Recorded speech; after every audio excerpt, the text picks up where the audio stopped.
Hi math friends, let's look at section 9.2 today, the area of triangles. We're going to look at a couple different terms first. The first is congruent. Congruent just means the same, and the exact same.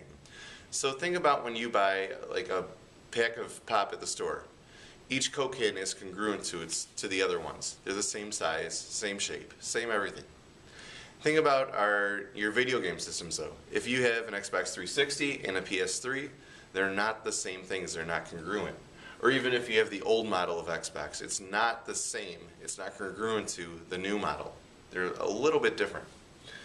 Let's also look at the word triangle. What's a triangle?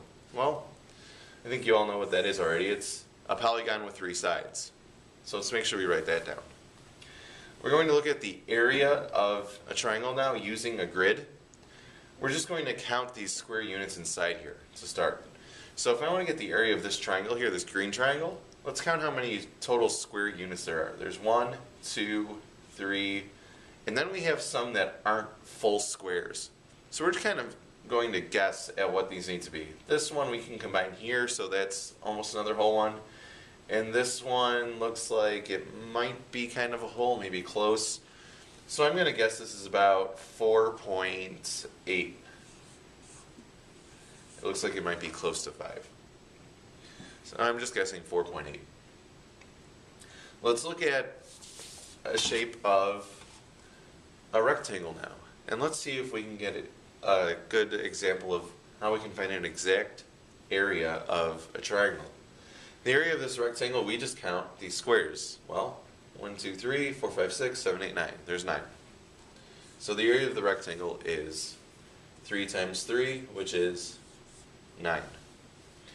We also notice that this is a special kind of rectangle. This is a square. Remember, a square can be a rectangle, but a rectangle isn't always a square. Let's look at the area of a triangle then.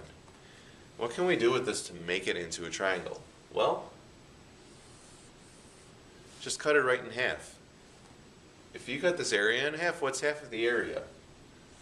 Let's say 9 divided by 2, which is 4.5.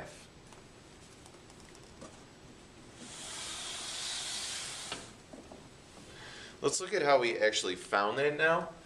To get the area of a triangle, we took the area of a rectangle or a parallelogram, which is base times height, and we multiplied it by a half, or divided by 2. Remember, those two mean the same thing. Let's try an example using that formula here. We have this triangle which has a base of 11 meters and a height of 8 meters. Let's plug that into our formula. Area equals 1/2 times 8 times 11. We can do this a number of different ways. Remember, our order of operations says we have to start at the left side and go to the right. So let's do 1/2 times 8. Half of 8 is 4.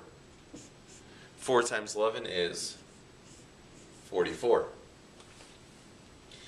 What kind of units do we have to put on there? That's meters times meters, so that's meters squared. Let's look at example 2. In this one, the triangle is tilted. But we can still find our base is given to us as 9 and our height is 6. When you see diagrams in math, sometimes they may not be drawn to scale. This 9 looks physically smaller than this 6. But you have to be really careful with how things are drawn. That tells us that we can't just measure everything and try to get our measurements that way. So let's try to plug in these numbers. Area equals 1/2 of our base, 9 times 6, and we can do 1/2 times 9 is 4.5. 4.5 times 6. If you're not sure, remember we can work that out. Write that vertically. And for us that need to practice this, 6 times 5 is 30. 6 times 4 is 24. 24 plus 3 is 27. Where does the decimal go? Well, there was one decimal space over. We can put it there. Remember, we can estimate our decimal by saying 6 times 4 is 24. Where would I put the decimal to make it closest to 24? Well, after the 7, 27. So we have 27, and remember, we don't have our units given to us, so we're going to write units squared.